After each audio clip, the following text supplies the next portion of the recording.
Assalamualaikum warahmatullahi wabarakatuh. Perkenalkan, nama saya Cindy Mariska, NIM 2020202136. Saya merupakan mahasiswi aktif semester 4, Program Studi Pendidikan Agama Islam, Fakultas Ilmu Tarbiyah dan Keguruan, Universitas Islam Negeri Raden Patah, Palembang. Di sini, saya akan menyampaikan materi Al-Quran Hadis dari pertemuan 9 hingga pertemuan ke-15, guna untuk memenuhi tugas ujian akhir semester pada mata kuliah Al-Quran Hadis SD, SMP, SMA. Baiklah, langsung saja materi yang pertama, yaitu Surah Al-Anfal ayat 72. Surah Al-Anfal merupakan surah ke-8 dalam Al-Quran. Surah ini juga termasuk dalam golongan surah Madaniyah. Dari keseluruhan total ayatnya, salah satu ayatnya yaitu ayat ke-72 membagi golongan umat muslim menjadi 3 golongan, yaitu yang pertama adalah kaum muhajirin, yang mana kaum yang disebut akan memperoleh derajat tertinggi dan mulia di sisi Allah. Yang kedua adalah kaum Ansor, yaitu kaum di kota Madinah yang memeluk agama Islam. Yang ketiga adalah kaum muslimin yang tidak melakukan hijrah ke Madinah.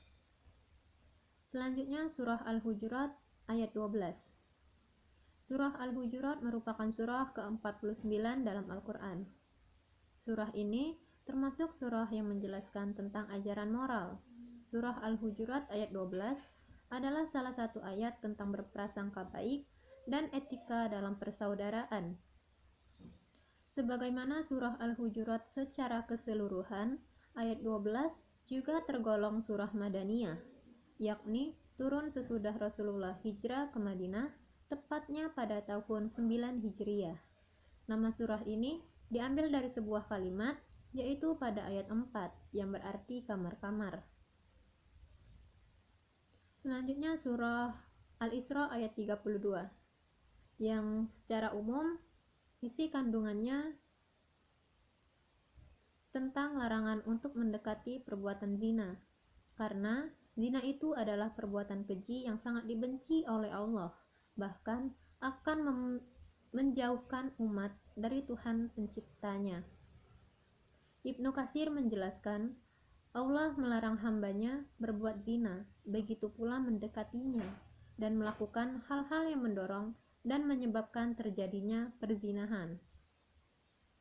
Selanjutnya, isi kandungan dari surah An-Nur ayat 2. Yang pertama, dalam ayat ini sudah begitu jelas bahwa Allah melarang dengan keras perbuatan zina, baik itu laki-laki maupun wanita. Dilarangnya perzinahan agar kehormatan manusia dapat terjaga secara sempurna. Bagi pezina laki-laki dan pezina perempuan yang keduanya belum pernah menikah, maka hukumannya akan didera sebanyak 100 kali.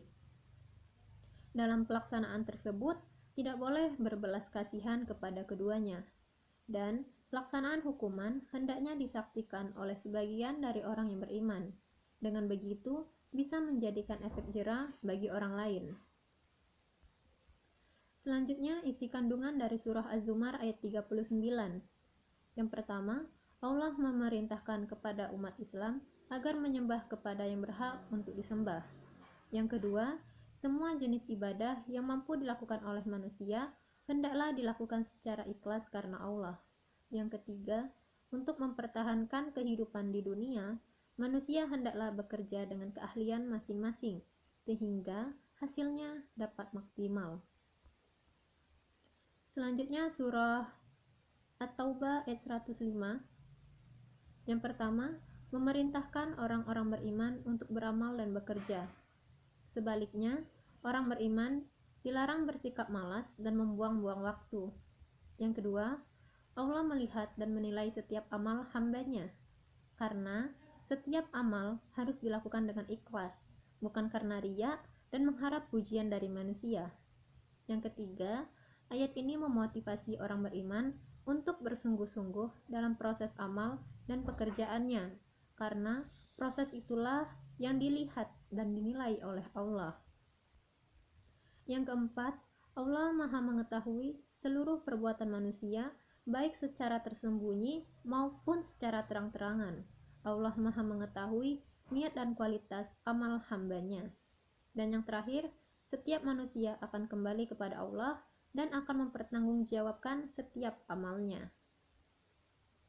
Selanjutnya surah Yunus ayat 40 yang artinya, di antara mereka ada orang-orang beriman kepada Al-Quran, dan di antara mereka ada pula orang-orang yang tidak beriman kepadanya. Tuhanmu lebih mengetahui terhadap orang-orang yang berbuat kerusakan. Dan surah Yunus ayat 41 yang artinya, jika mereka mendustakan kamu, maka katakanlah, bagiku pekerjaanku dan bagimu pekerjaanmu. Kamu berlepas diri terhadap apa yang aku kerjakan, dan aku pun berlepas diri terhadap apa yang kamu kerjakan. Isi kandungan yang terdapat dalam surah Yunus ayat 40 dan 41 yaitu menjelaskan tentang bagaimana orang-orang beriman dan tidak beriman, orang-orang yang berbuat kerusakan dan tidak membuat kerusakan. Allah Maha tahu apa yang manusia perbuat, dan sebuah perbuatan manusia akan mendapatkan ganjarannya. Selanjutnya surah Al-Maidah ayat 32 yang artinya, oleh karena itu kami tetapkan suatu hukum bagi Bani Israel, bahwa barang siapa yang membunuh seorang manusia bukan karena orang itu membunuh orang lain, atau bukan karena membuat kerusakan di muka bumi, maka seakan-akan dia telah membunuh seluruh manusia. Dan barang siapa yang memelihara kehidupan seorang manusia, maka seolah-olah dia telah memelihara kehidupan manusia semuanya. Dan sesungguhnya telah datang kepada mereka rasul-rasul kami dengan membawa keterangan yang jelas. Kemudian banyak di antara mereka sesudah itu sungguh-sungguh melampaui batas dalam berbuat kerusakan di muka bumi. Isi kandungan dari surah Al-Maidah ayat 32 tersebut yaitu, membunuh merupakan dosa besar. Membunuh satu orang tanpa alasan yang dibenarkan seakan-akan membunuh seluruh manusia. Memelihara manusia berpahala besar. Memelihara satu manusia seakan-akan memelihara seluruh manusia. Surah Al-Maidah ayat 32 ini menunjukkan bahwa Islam mengajarkan umatnya untuk menjaga kehidupan dan menjauhi tindak kekerasan. Allah telah mengutus para rasul dengan membawa keterangan yang jelas, termasuk mengajarkan untuk menjaga kehidupan dan memperingatkan agar menjauhi tindak kekerasan. Selanjutnya, surah Al-Imran ayat 190 yang artinya, sesungguhnya dalam penciptaan langit dan bumi dan silih bergantinya malam dan siang terdapat tanda-tanda bagi orang-orang yang berakal. Adapun ayat 191 yang artinya, yaitu orang-orang yang mengingat Allah sambil berdiri atau duduk atau dalam keadaan berbaring, dan mereka memikirkan tentang penciptaan langit dan bumi seraya berkata, ya Tuhan kami, tiadalah Engkau menciptakan ini dengan sia-sia. Maha suci Engkau, maka peliharalah kami dari siksa neraka. Isi kandungan dari Quran surat Al-Imran ayat 190 sampai 191 adalah, ayat 190 mengatakan bahwa penciptaan langit dan bumi beserta pergantian malam dan siang merupakan tanda-tanda kekuasaan Allah. Tanda-tanda kekuasaan Allah di alam semesta tersebut hanya disadari oleh ulul albab. Kemudian pada ayat 191 menegaskan bahwa ada dua ciri ulul albab, yaitu berzikir dan berfikir. Setiap ulul albab selalu mengingat Allah dalam semua kondisi, dan ulul albab juga menggunakan akalnya untuk melakukan tafakur dan melakukan pemikiran tentang penciptaan alam semesta. Tafakur yang benar akan mengantarkan pada simpulan bahwa Allah menciptakan alam semesta dan segala sesuatu di dalamnya tidak ada yang sia-sia, karena semua adalah benar dan semuanya bermanfaat. Tafakur yang benar juga akan melahirkan kedekatan kepada Allah, mengakui kelemahan makhluk, dan juga mengakui kekuasaan Allah, serta akan memanjatkan doa kepada Allah. Selanjutnya surah Al-Imran ayat 159 yang artinya, maka berkat rahmat Allah engkau Muhammad berlaku lemah lembut terhadap mereka. Sekiranya kamu bersikap keras dan berhati kasar, tentulah mereka menjauhkan diri dari sekitarmu. Karena itu, maafkanlah mereka dan mohonlah ampun untuk mereka, dan bermusyawarahlah dengan mereka dalam urusan itu. Kemudian, apabila engkau telah membulatkan tekad, maka bertawakallah kepada Allah.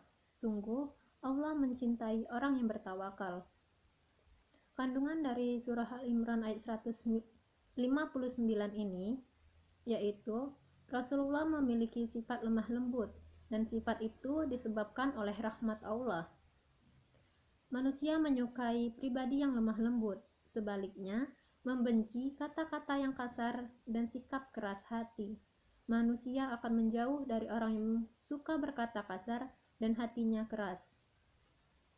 Rasulullah memiliki akhlak yang agung, di antaranya adalah pemaaf, suka bermusyawarah, dan tawakal.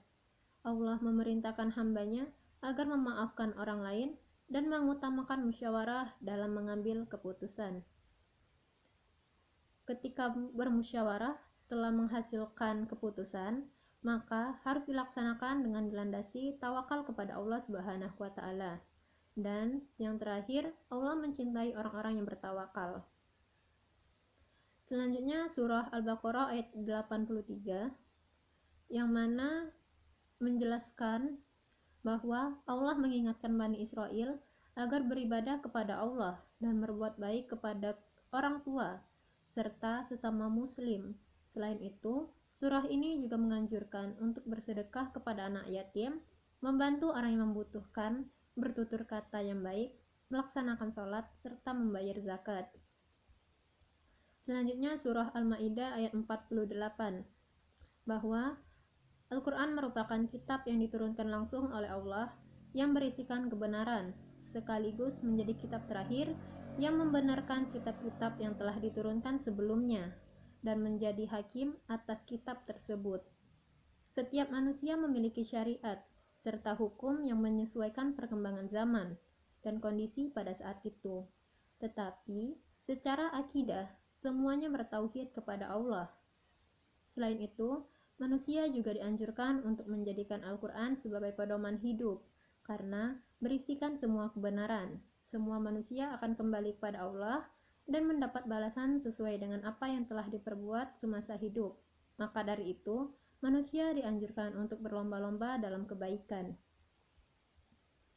Selanjutnya surah Luqman ayat 13, yang artinya, dan ingatlah ketika Luqman berkata kepada anaknya, ketika dia memberi pelajaran kepadanya, wahai anakku, janganlah engkau mempersekutukan Allah.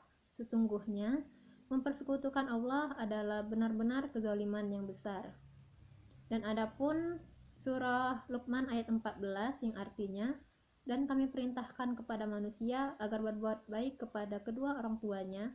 Ibunya telah mengandungnya dalam keadaan lemah yang bertambah-tambah dan menyapihnya dalam usia 2 tahun. Bersyukurlah kepadaku dan kepada kedua orang tuamu, hanya kepada aku kembalimu. Adapun kandungan dari surah Luqman ayat 13 dan 14 yaitu, orang tua harus mendidik anaknya untuk bertauhid kepada Allah Subhanahu wa Ta'ala. Pendidikan ini yang paling utama sehingga menjadi pendidikan pertama yang diberikan Luqman kepada anaknya. Surah Luqman ayat 13 berisikan tentang larangan berbuat syirik. Syirik yaitu menyekutukan Allah merupakan kezaliman yang besar. Tidak ada perbuatan zalim yang melebihi besarnya dosa syirik. Surah Luqman ayat 14 berisi perintah birrul walidain. Seorang anak wajib berbakti kepada kedua orang tuanya, terutama kepada ibu yang telah mengandung, melahirkan, dan mengasuhnya dengan penuh susah payah. Wajib bersyukur kepada Allah dan berterima kasih kepada kedua orang tua. Selanjutnya surah Al-Hujurat ayat 10 yang artinya, sesungguhnya orang-orang mukmin itu bersaudara. Karena itu, damaikanlah keduanya. Dan bertawakallah kepada Allah agar kamu mendapat rahmat. Isi kandungan dari surah Al-Hujurat ayat 10 ini, orang-orang mukmin meskipun bukan saudara kandung, mereka terikat dengan persaudaraan iman atau ukhuwah imaniyah. Bagaikan saudara sekandung, bahkan ikatannya lebih kuat lagi. Yang kedua, ketika ada orang-orang mukmin berselisih dan bertikai, kewajiban bagi mukmin lainnya untuk mendamaikan mereka. Yang ketiga, pertikaian bisa terjadi bahkan di antara dua orang. Meskipun yang bertikai dua orang, wajib bagi mukmin untuk mendamaikan mereka. Apalagi jika yang bertikai banyak orang. Selanjutnya, orang-orang mukmin harus menjadikan takwa sebagai landasan dalam seluruh amal dan aktivitasnya, termasuk dalam mendamaikan dua orang yang bertikai. Dengan takwa, ia bisa adil dan tidak diskriminatif. Dengan takwa juga akan memperoleh rahmat Allah. Dan yang terakhir, ayat ini mengisyaratkan persatuan dan kesatuan akan melahirkan rahmat bagi kaum mukminin. Sebaliknya, pertikaian dan perpecahan akan menjauhkan dari rahmat Allah. Mungkin itu saja yang dapat saya sampaikan. Lebih dan kurang saya mohon maaf. Kepada Allah saya mohon ampun. Zikir, fikir, dan amal soleh. Wabillahi taufiq wal hidayah. Wassalamualaikum warahmatullahi wabarakatuh.